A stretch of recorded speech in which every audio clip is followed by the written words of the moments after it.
Hi, my name is Venice Pili. I am also known as Coach Ven from Appleberry Mental Health. So, a few things about me. I'm 23 years old. I majored in psychology. I'm currently working as a mental health associate at Four Minds, and I recently acquired a license as a psychometrician.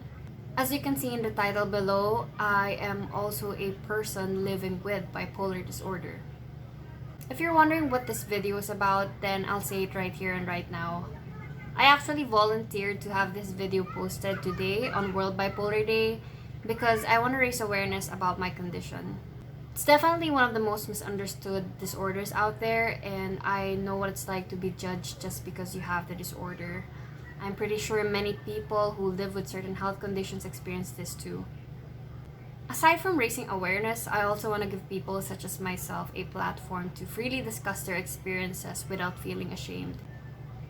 Before anything else, I'd like to mention a disclaimer. This video is strictly for educational purposes only, and by no means am I encouraging people to use this for self-diagnosis. Now, let's talk about what bipolar disorder really is.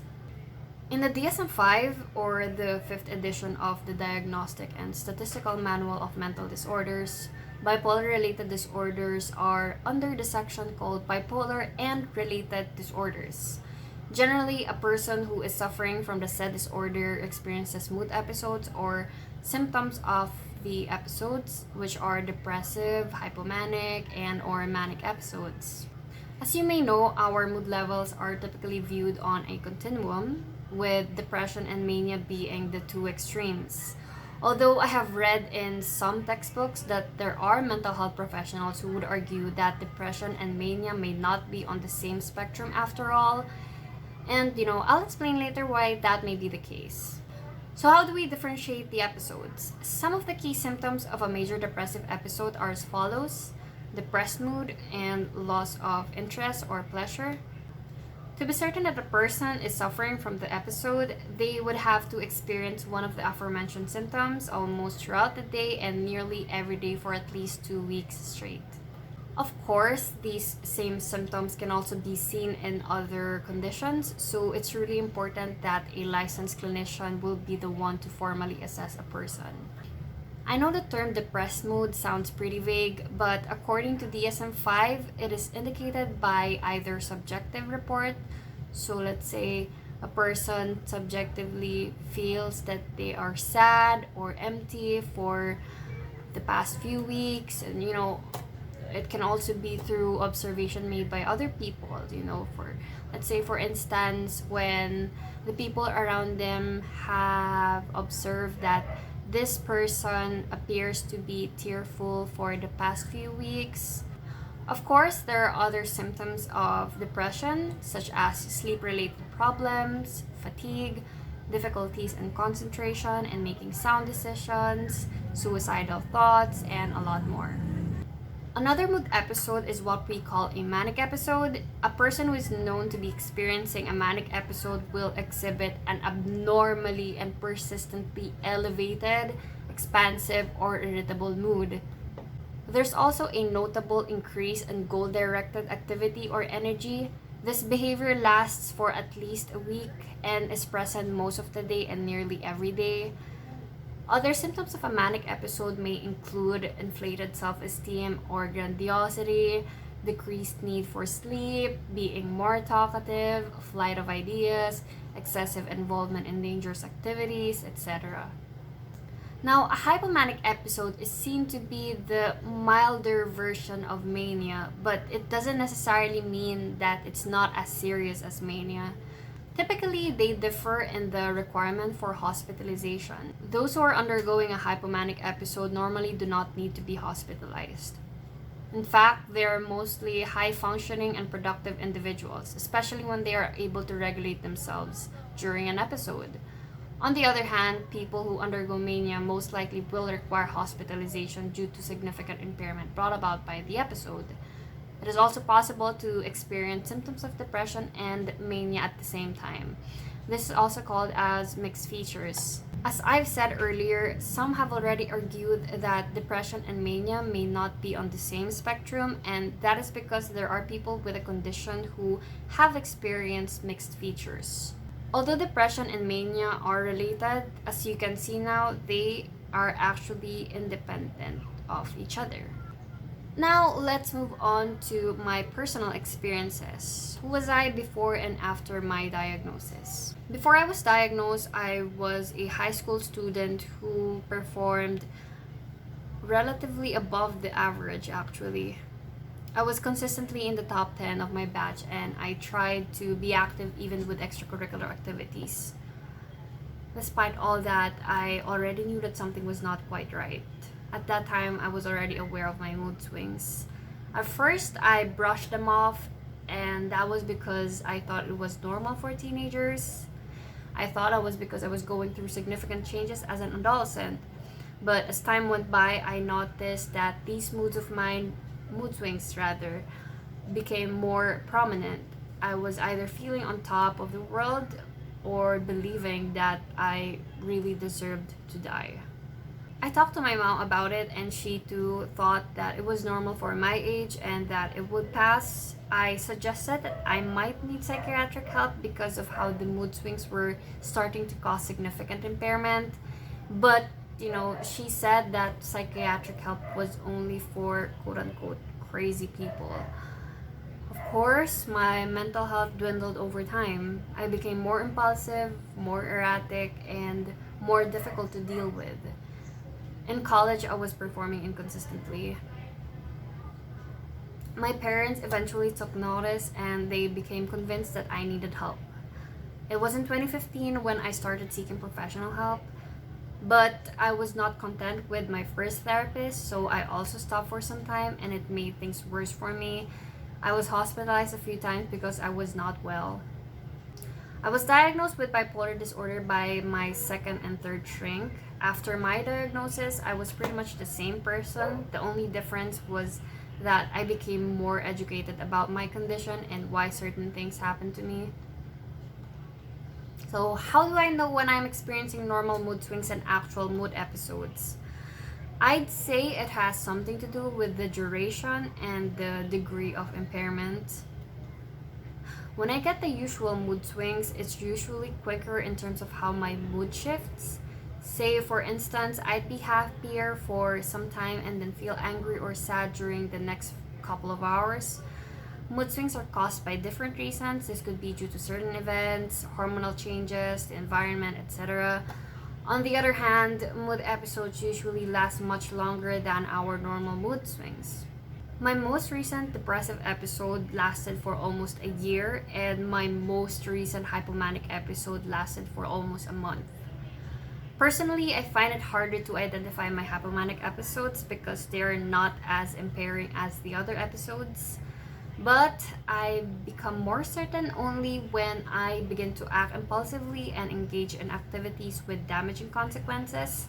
I will become more self-destructive during my mood episodes. So, as someone with bipolar disorder, my struggles are when the episodes begin to cause significant impairment.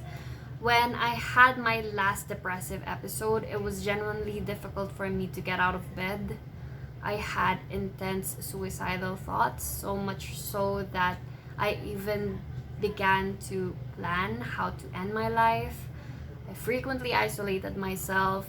I took no pleasure in doing anything, and I cried almost every day. So, this is a disability that I have to live with for the rest of my life. Despite all that, I tried not to remain hopeless. As you can see now, you're watching me right in front of your screen. I finished my degree, I am working, and I am still seeking therapy. So, how do I cope? I wouldn't say I have a detailed plan to combat the episodes, but I do have a general approach to it.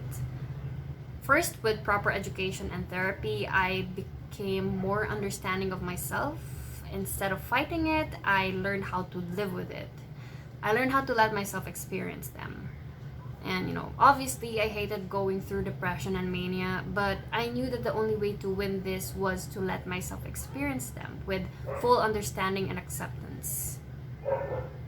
It is definitely tiring. It always felt like hell. Regardless, I knew that they would eventually come back, so I always had to prepare myself for an upcoming episode.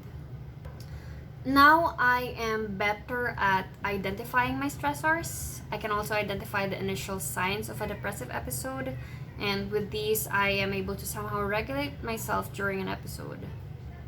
Things aren't perfect, definitely. Even with the help of professionals, my support system, and myself, I still encounter prejudice and discrimination that a lot of people with certain conditions experience. Personally, I was judged for not appearing disabled enough. A person who found out that I have bipolar disorder said to my face that I do not look bipolar. They probably didn't mean to offend me, but it still upsets me how there are still people who would misidentify a person simply because they do not conform to their preconceived ideas. Now, I'm pretty sure that you have a lot of questions about my condition, but I will just answer 3 of the most frequently asked questions about it. First, what's the difference between depression and bipolar disorder? So, depression is another mental health condition, but it is typically viewed as a unipolar mood disorder because it only involves one mood episode, which is the depressive episode. Of course, bipolar is self-explanatory at this point. When you say bi, it means two, and polar means extremes. So, bipolar involves the 2 extremes of our mood. Second, what causes bipolar disorder? This is a very difficult question, and it's not because I am completely clueless about the causes or the etiology, but because it's a very complex subject to talk about. It's probably gonna require me another video just to talk about it. Just like almost all mental health conditions, there is no one underlying cause. There could be 1, 2, or more that may also interact with each other to uniquely result in the condition. Generally, it is said that there are environmental, biological, social, and psychological dimensions to the causes of the disorder. Lastly, can it be cured? Just like most mental health conditions, bipolar disorder has no known cure to this day, unfortunately. It can, however, be treated through appropriate interventions such as therapy, medication, and a solid support system. So, what did I learn and what am I still learning about my condition? Obviously, it was not easy for me to adjust after knowing about my condition. I was resistant and mostly ignorant. As time went by, though, I learned how to anticipate the episodes and I learned how to live normally with my condition. As you can see, I have a full-time job, I have my own hobbies, and I am still discovering more things about myself, just like any other person. Of course, despite all that, anyone can be susceptible to mental health problems. I am a psych graduate and I'm a mental health worker, and yet I too suffer from a mental health condition. So, no one, not even mental health professionals, is immune to this. What can we do then to better the lives of people living with mental health problems? It's quite obvious, yet we still tend to overlook it. It's by educating ourselves about it. We cannot make informed decisions and do better when we know nothing about these issues at all. So if we don't know what to do, our first step is to simply educate ourselves. I'm pretty sure that the more we talk about issues like this, the more we're able to spread awareness and give more significance to them. And finally, one of my wishes will become a reality, which is more people will be heard and understood with utmost sincerity. Once again, this is Coach Ven from Appleberry, and I hope that you help me spread this message. Take care.